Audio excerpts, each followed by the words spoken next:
Yes, my self Alka and welcome to our excellence family. चलिए friend, start करते हैं आज की वीडियो, जिसमें हम जानेंगे वैज्ञानिक प्रबंध के लाभ और उसकी हानियां। वैज्ञानिक प्रबंध क्या होता है, उसकी क्या विशेषता होती है, क्या उसके उद्देश्य होते हैं, ये हम प्रीवियस वीडियो में जान चुके हैं कि काम करने का एक वैज्ञानिक तरीका, वैज्ञानिक मतलब नियोजित तरीका, क्रमबद्ध रूप तरीका, जिससे समय पर काम हो जाए, श्रमिकों, नियोक्ता, उपभोक्ता सभी पक्षकारों को लाभ हो, तो वो है वैज्ञानिक विधि, वैज्ञानिक प्रबंध। प्रबंध मतलब मैनेजमेंट, ठीक है ना।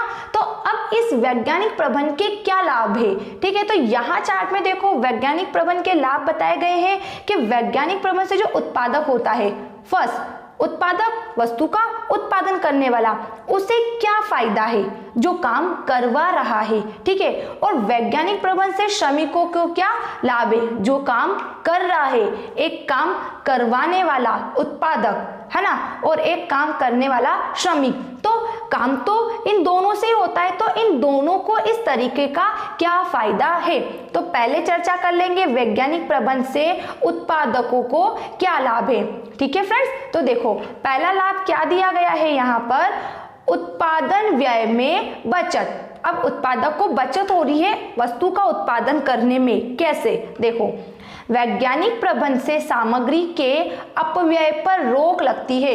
अपव्यय मतलब होता है खर्चा, है ना।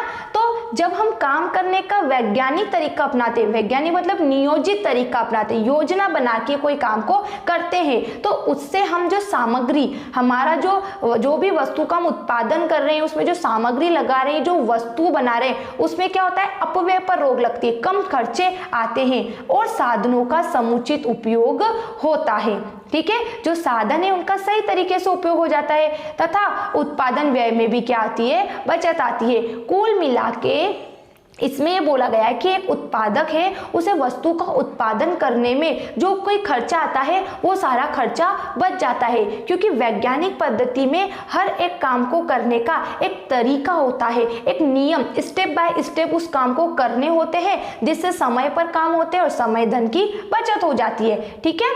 सेकंड देखो, श्रेष्ठ उत्पादन मतलब अच्छी गुणवत्ता वाला वस्तु बन जाता है कम से कम लागत पर और सभी उपभोक्ताओं को कम से कम कीमत पर मिलता है, तो वहां उसे क्या हो जाता है, उत्पादक को लाभ भी हो जाता है कि संपूर्ण उत्पादन कार्य प्रमापीकरण, सॉरी यहाँ पे प्रमापीकरण आएगा, प्रभावीकरण लिखा है, एवं निरीक्षण योजना के अंतर्गत होता है।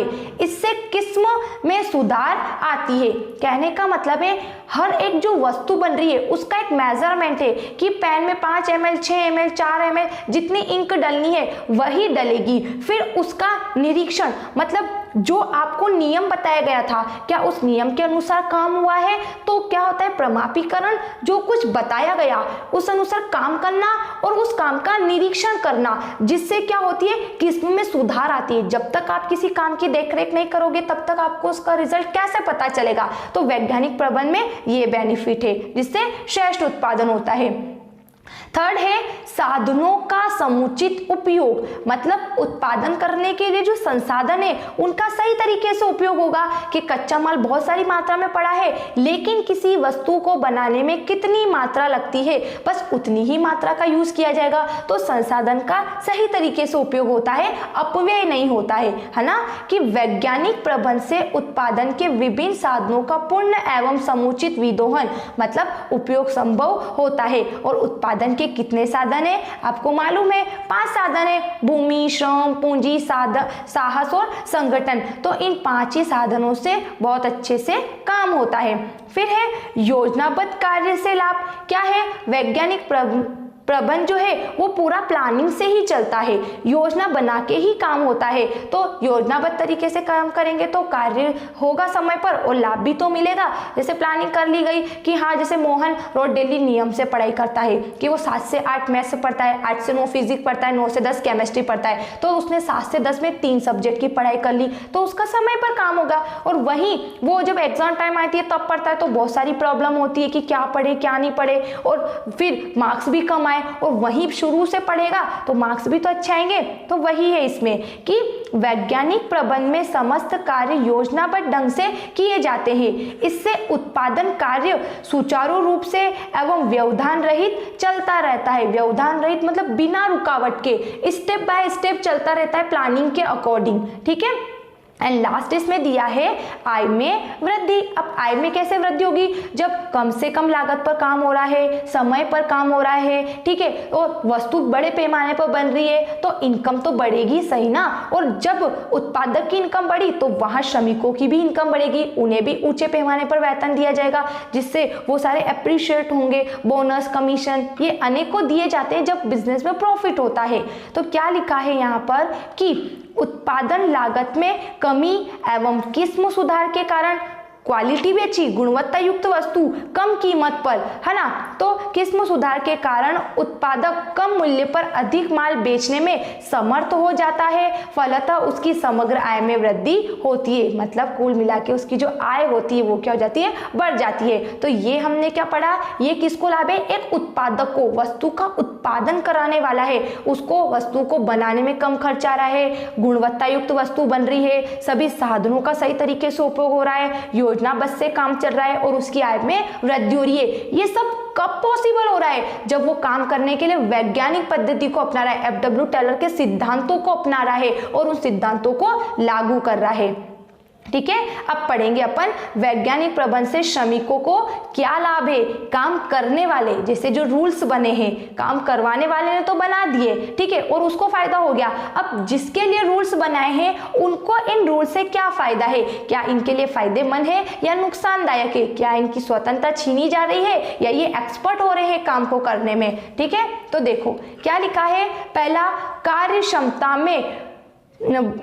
क्षमता एवं भृति में वृद्धि, मतलब होता है भत्ता, वेतन की। क्या होता है? वैज्ञानिक तकनीक से काम करने पे श्रमिकों की कार्य कुशलता बढ़ती है, क्योंकि उन्हें अपने मनमाने तरीके से काम नहीं करना है, उन्हें काम करने के नियम बता दिए गए हैं। अब नियमों के अनुसार काम करेंगे तो काम अच्छे से होगा ही ना। वो काम अच्छे से करा, समय पर काम हुआ तो उनको अधिक वेतन मिलेगा, है ना। तो ध्यान से देखो कि वैज्ञानिक प्रबंध के अंतर्गत श्रमिकों को कार्य संबंधी सभी आदेश कार्य विशेषज्ञ द्वारा दिए जाते हैं कि क्या करना है, क्या नहीं करना है। फलस्वरूप श्रमिकों को कार्य नियोजन के उत्तरदायित्व से मुक्ति मिल जाती है कि उनको प्लानिंग नहीं करना है कि मुझे क्या करना है, उनको प्लानिंग करके दे दी जाती है कि आपको ये काम करना है ना। तो वो अपनी प्लानिंग से मुक्त हो गए, काम कम पड़ गया उनके पास, जिससे इस प्रकार बचे हुए श्रम को कार्य निष्पादन में लगाते हैं। अब वो प्लानिंग करने में जो समय लगाते वो समय क्या हो गया? उनका बच गया। तो बचा हुआ समय वो दूसरे काम में लगा रहे हैं और इससे उनकी कार्य क्षमता में वृद्धि हो जाती है। अधिक कार्य क्षमता रखने से कारखानों का उत्पादन बढ़ जाता है और जिसका प्रभाव श्रमिकों की वेतन वृद्धि पर पड़ता है। तो आ गया समझ में? वैज्ञानिक पद्धति में कार्य करने की नियम बना दिए जाते हैं, है ना। तो श्रमिकों को नियम बनाने की आवश्यकता नहीं पड़ी, उनका श्रम बचा, उनका समय बचा, उन्होंने दूसरे काम में लगाया, काम बड़ा पैमाने पर किया ना, ज्यादा काम किया, फिर उनका उससे क्या करा? वेतन बढ़ा, उनका वेतन बढ़ा। ठीक है। सेकंड देखो, कार्य में श्रमिकों की रुचि। अब श्रमिकों को इंटरेस्ट भी आने लगा काम करने में, क्योंकि उन्हें कोई प्लानिंग नहीं करनी पड़ रही, उन्हें स्टेप बाय स्टेप काम करना है। तो देखो आय वृद्धि। अब आय वृद्धि जैसे जैसे किसी की सैलरी बढ़ती है तो उसको इंटरेस्ट आता है और काम करने से, है ना। तो आय वृद्धि से श्रमिकों की एक सीमा तक चिंता मुक्ति हो जाती है कि चलो अब मेरी सैलरी बढ़ी है, अब मैं और अच्छे से काम करूंगा तो मेरी और सैलरी बढ़ेगी, है ना। इससे उनका मानसिक तनाव कम हो जाता है और वे स्वाभाविक रूप से अपने कार्य में अधिक रुचि ले पाते हैं। हर एक को टेंशन होती है कि मुझसे ज्यादा काम ले लिया और पैसा कम दिया, तो कहीं ना कहीं वैज्ञानिक तकनीक से कम लागत पर अधिक से अधिक वस्तुएं बनती है, फिर अधिक वस्तुएं बिकती है, फिर क्या होता है? नियोक्ता को लाभ होता है और वो लाभ किसको मिलता है? फिर श्रमिकों को मिलता है। ठीक है। अगले पॉइंट देखो क्या दिया है इसमें। थर्ड पॉइंट है श्रमिकों का सर्वांगीण विकास, मतलब व्यक्तित्व का विकास होना, काम करने का एक तरीका सिखाना, ऐसा नहीं कि किसी भी तरीके से काम ले लेना, है ना। तो वैज्ञानिक प्रबंध द्वारा श्रमिकों को अपने प्रशिक्षण की चिंता नहीं रहती, उन्हें काम करना सिखाया जाता है, ट्रेनिंग दी जाती है प्लानिंग करके, क्योंकि सेवा योजकों इसकी व्यवस्था स्वयं करते हैं। जो उनसे सेवाएं लेते हैं, है ना, जिसके यहाँ श्रमिक काम करते हैं, तो वो ऑनर क्या करता है, उनको ट्रेनिंग प्रोवाइड करता है। तो इस बात की भी श्रमिकों को चिंता नहीं रहती है, क्योंकि वहाँ पर वैज्ञानिक तकनीक से काम किया जाता है ना। तो इससे अतिरिक्त श्रमिक समय का सदुपयोग करना सीख जाते हैं, वो अपना समय दूसरे काम में लगाते हैं। फिर अगला देखो क्या लिखा है, श्रमिकों की शक्ति का श्रेष्ठतम उपयोग। मतलब श्रमिकों का समय बचा लिया गया ना, तो अब उनके अंदर की जो कुशलता है, जो श्रेष्ठता वो लिए हुए हैं, जो योग्यता है, उनका कैसे उपयोग लेना। तो वैज्ञानिक प्रबंध विधि द्वारा कार्य का विश्लेषण करके उसे सरलतम इकाइयों में विभाजित कर दिया जाता है कि किसको क्या काम आता है, फिर उस काम को उसकी योग्यता के अनुसार उसे सौंप दिया जाता है तथा प्रत्येक श्रमिक को वही कार्य दिया जाता है जिसके लिए वह शारीरिक व मानसिक दृष्टि से उपयुक्त हो। इस प्रकार श्रमिकों का उचित प्रयोग हो जाता है, क्योंकि काम करने के लिए मानसिक और शारीरिक दोनों श्रम की आवश्यकता होती है। तो वैज्ञानिक पद्धति में इन दोनों बातों का सबसे पहले मतलब जांच पड़ताल की जाती है कि वो मानसिक और शारीरिक रूप से स्वस्थ है या नहीं है, फिर उनसे काम लिया जाता है। एंड लास्ट बचा है फ्रेंड इसमें श्रमिकों के प्रति मानवीय दृष्टिकोण, है ना, मानवीय दृष्टिकोण कि श्रमिकों के साथ मानवता का व्यवहार किया जाए। मानसिक क्रांति वैज्ञानिक प्रबंध का एक महत्वपूर्ण तत्व है। ये वैज्ञानिक प्रबंध के जन्मदाता कौन है, F.W. टेलर, और उनका ही सिद्धांत है मानसिक क्रांति। तो यह कि वैज्ञानिक प्रबंध के अंतर्गत मानसिक क्रांति सबसे महत्वपूर्ण तत्व है।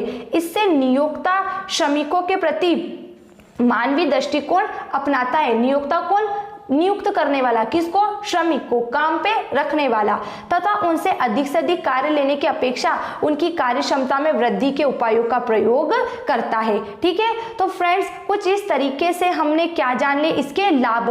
अब हर एक चीज का जहाँ फायदा है वहाँ कहीं ना कहीं उसका कुछ नुकसान भी है। ठीक है, जहाँ इतना अच्छा बता दिया गया वैज्ञानिक तकनीक को, तो कहीं ना कहीं कुछ प्रॉब्लम तो हुई होगी इस टेक्निक को अपनाने से, रूल्स किसी से फॉलो नहीं हुए होंगे, है ना। तो अब हम लाभ के बाद इसकी हानि देख लेते हैं कि वैज्ञानिक प्रबंध के दोष, सीमाएं या क्या क्या इसकी हानियां हैं। ठीक है, हम क्या क्या बोलते हैं इसको, दोष को सीमा भी बोलते हैं, हानि भी बोलते हैं, या बाधाएं भी आप इसको बोल सकते हो कि इसकी क्या क्या बाधाएं हैं, क्या क्या कठिनाई है, क्या क्या नुकसान है। तो पहला क्या दिया है इसने, अधिक परिश्रम कैसे करना पड़ रहा है श्रमिकों को। देखो वैज्ञानिक प्रबंध की कार्य हलचले, वैज्ञानिक प्रबंध, सॉरी की जगह यहाँ पे आएगा में, वैज्ञानिक प्रबंध में कार्य हलचले कम होने तथा कार्य परिस्थितियों एवं यंत्रों का प्रमापीकरण हो जाने से श्रमिकों को यह भय होता है कि उनसे अधिक परिश्रम कराया जाएगा और वेतन वही रहेगा। वैज्ञानिक प्रबंध मतलब F.W. टेलर है ना, उसके सिद्धांतों की कमियां है ये, है ना, मतलब उसकी विशेषता, उद्देश्य, उसके लाभ अपन ने पढ़ लिया। अब उसके सिद्धांतों की हानियां कि श्रमिक कैसे बोल रहा है कि वैज्ञानिक प्रबंध में समय अध्ययन, गति अध्ययन, थकान अध्ययन जो होता है, मतलब समय अध्ययन में उनके काम का निर्धारण कर लिया जाता है और गति अध्ययन में उनकी हलचलों को कम किया जाता है, उनकी हरकतों को। ठीक है, तो वहां उनको ऐसा लग रहा है कि मतलब हमें केवल काम ही करना है, इधर उधर ध्यान नहीं देना, हम थोड़े से भी हमारा काम नहीं कर सकते। तो कहीं ना कहीं श्रमिकों को लग रहा है कि हमारा तो टाइम फिक्स कर दिया गया और हमसे अधिक काम करवाया जा रहा है, कम वेतन दे दिया जा रहा है। तो वैज्ञानिक प्रबंध का एक दोष ये बताया गया है कि श्रमिकों को लगता है कि उनसे अधिक परिश्रम करवाया जा रहा है, अधिक काम लिया जा रहा है और कम वेतन उनको दिया जा रहा है। अगला बोला इसमें कार्य में निरस्ता, निरस्ता मतलब उदासीनता आ जाना, कि वैज्ञानिक प्रबंध में श्रमिक नियोजन नहीं करता, मतलब श्रमिक योजना के अनुसार नहीं चलता, अपितु उसे सारे आदेश नियोजन विभाग से ही मिलते हैं। मतलब कि वैज्ञानिक प्रबंध में श्रमिक नियोजन नहीं करता, वो योजना नहीं बनाता, उसे तो योजना विभाग द्वारा काम दे दिया जाता है। तो क्या लगता है उसे कि उसकी स्वतंत्रता का हनन हो रहा है, दूसरा जैसे जैसे गाइड कर रहा है उसे वैसा वैसा काम करना है, अपने आइडिया तो वो बता ही नहीं पाएगा। तो उसका उत्तरदायित्व कार्य के एक छोटे से भाग को मशीन की तरह करते रहना ही हो जाता है। वो बोल रहा है कि वैज्ञानिक प्रबंध में जो श्रमिक होता है वो योजना नहीं बनाता, उसके सारे काम की योजना कौन बनाता है, योजना विभाग बना रहा है। तो उसका काम एक मशीन की तरह हो जाता है, जो काम मिला उसको करना, है ना। इससे कार्य में निरस्तरता आ जाती है, निरस्ता मतलब उदासीनता आ जाती है, उसको लगता है उसकी स्वतंत्रता का हनन हो रहा है और श्रमिक सृजन की संपूर्णता का गौरव प्राप्त न कर पाने से अपने उत्साह में कमी पाता है। मतलब वो अपने एडवाइस, अपने जो विचार है वो तो बता ही नहीं पा रहा है, जैसा उसको बोला वैसा वो काम कर रहा है, तो कहीं ना कहीं काम को लेकर उसमें उदासीनता आ जाती है। फिर है मालिकवाद को प्रोत्साहन। इसका क्या मीनिंग है कि इस प्रबंध के अंतर्गत श्रमिक को कई अधिकारियों के अधीन कार्य करना पड़ता है तथा प्रबंध की मनमानी चलती है, जिससे अनावश्यक मालिकवाद को प्रोत्साहन मिलता है। मतलब उसे काम करने के लिए आगे से आगे ऑर्डर मिलते जाते हैं, तो उसे ऐसा लगता है कि मालिकवाद को, मतलब मैं सिर्फ काम करने वाला, वो ना कठपुतली होती है वो नाचने वाली, जैसे जैसे उसको नचाए, तो ऐसा लगता है कि जैसे मेरे को तो सिर्फ काम करवाया जा रहा है, मुझसे तो कुछ पूछा ही नहीं जा रहा है, तो कहीं लगता है उसे कि मेरे को एक नौकर जैसा समझा जा रहा है। तो वो लगता है कि वैज्ञानिक प्रबंध में काम के ऑर्डर दिए जाते हैं तो श्रमिकों की मानसिकता ऐसी लगती है कि वहां मालिकवाद को प्रोत्साहन मिल रहा है। फिर है अन्य कार्यों को लेकर अयोग्यता। मतलब कि एक ही एक काम कराया जा रहा है तो दूसरे कार्य के लिए फिर उसे क्या दूसरे काम में मतलब वो एक्सपर्ट नहीं बन पा रहा, कि एक छोटे से कार्यों को सीमित दायरे में हमेशा करते रहने से श्रमिकों की अन्य कार्यों के प्रति योग्यता समाप्त हो जाती है और वह दूसरे कार्यों में अयोग्य हो जाता है। हमने पढ़ा था ना कि ये बताया गया था कि प्रत्येक व्यक्ति को अलग अलग काम दो, है ना, और उससे वही अलग अलग काम ही कराओ, जिस व्यक्ति का जो काम है उससे वही काम कराओ। तो यहाँ ये दोष बताया गया कि अगर एक व्यक्ति से एक ही काम कराओगे तो वहां वो एक्सपर्ट तो बन रहा है, लेकिन दूसरे काम के करने के लिए वो अयोग्य घोषित हो गया, मतलब दूसरे काम के उसे आइडियाज नहीं आ रहे, वो एक ही में एक्सपर्ट है, जबकि हर एक व्यक्ति को हर एक काम आना चाहिए। एंड लास्ट है इसमें फ्रेंड्स सुविधाओं का अभाव। क्या है इसका मीनिंग कि अधिकांश प्रबंधक बिना आवश्यक सुविधाएं उपलब्ध किए वैज्ञानिक प्रबंध लागू कर देते हैं, इससे श्रमिकों को अत्यधिक कष्ट उठाना पड़ता है, कि कुल मिला के वो अपने ही तरीके से नियम बना लेते हैं और वो नियम लागू करने को बोलते हैं, जिससे श्रमिकों को कठिनाई होती है काम करने के लिए। सो फ्रेंड्स, ये हमारा हो जाता है वैज्ञानिक प्रबंध के लाभ, वैज्ञानिक प्रबंध से उत्पादकों को क्या लाभ है, श्रमिकों को क्या लाभ है, और क्या वैज्ञानिक प्रबंध की सीमाएं, दोष या बाधाएं हैं। अब अगर आपको लाभ में या दोष में किसी भी पॉइंट्स में कोई डाउट लगता है तो आप मुझे कमेंट्स बॉक्स में जरूर लिख के बताइएगा। Thanks for watching this video, bye bye.